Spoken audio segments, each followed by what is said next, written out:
ધાનેરામાં શંકાસ્પદ ડિપ્થેરિયાનો કેસ સામે આવ્યો।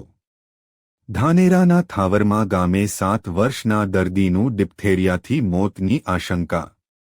જિલ્લા રોગ નિયંત્રણ અધિકારી ડો. બ્રિજેશ વ્યાસ સહિત આરોગ્યની ટીમો થાવર પહોંચી મૃતક દર્દીના સેમ્પલ પરીક્ષણ અર્થે અમદાવાદ લેબમાં મોકલાયા।